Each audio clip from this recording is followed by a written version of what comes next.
Yo, what's up guys? This is Mr. Pacheco here to show you how we can factor by grouping. So check this out. We got 4 terms in this polynomial. So what am I gonna do? Well, there's nothing in common with all 4, so I'm just gonna put these into 2 groups. And now I'm gonna see if I can factor out a GCF in each of these groups. So let's look at this first group. What can I factor out of here? Well, I look at the 2 and the 14, I can take out a 2. I look here, this has x squared, that has an x. I can take out an x. So if I take out 2x from here, I have an x left over. And if I take out, and when I say take out, I mean divide out, a 2x from here, I'm left with a positive 7. So now over here, I have a negative 3 in common. And since this is the only one with an x, I can't take out a variable, so I'm just gonna take out a negative 3. So if I take out, or divide out, a negative 3 from here, I'm left with x. And if I divide out a negative 3 from here, I'm left with positive 7. And look at this! These 2 binomials are exactly the same, so that means I can factor out that binomial. So if I factor out that x plus 7, what's left over here? 2x. What's left over here? Minus 3. And there we go. There's our factors that gave us that polynomial. And this is factoring by grouping. Again, if you can't find a common GCF of all 4 terms, break it up into 2 groups and factor it that way.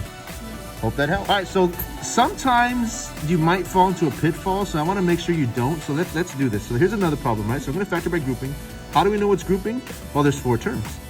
So I'm going to make that my first group, make that my second group. And so what can I factor out of here? I can take out a 2 and an x, right? And I'm left with x minus 2.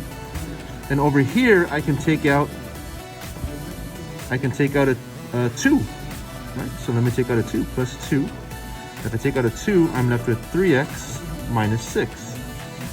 And so you may look at this and say, okay, what we did last time was we just pulled out these 2. And then whatever's here goes in here. But here is the rub. You cannot pull, look at that, it's an x minus 2.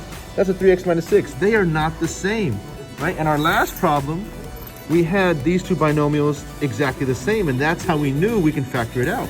But if we look here, these 2 binomials are not the same, so I cannot continue. If you look here and these 2 binomials are not the same, then you know you did something wrong.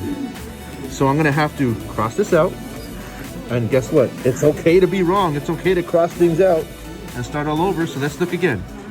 We're looking for the greatest common factor. So again, I can take out a 2x here. So I'm gonna put a 2x. I'm gonna take out a 2x, I'm left with x minus 2. And if I look here, what's the biggest number? Yes, I can take out a 2, but what's the biggest number I can take out? Ah, a 6, a positive 6. So if I take out a 6, I'm left with x minus 2, and voila, look at that. I got the x minus 2, x minus 2. I can factor it out. They are the same. And then what's left over? 2x plus 6.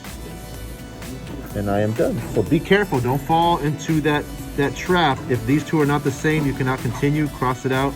Start all over. It's okay to start all over. It's okay to make mistakes. And hopefully you learned something from this. Smash that like and subscribe button. And peace.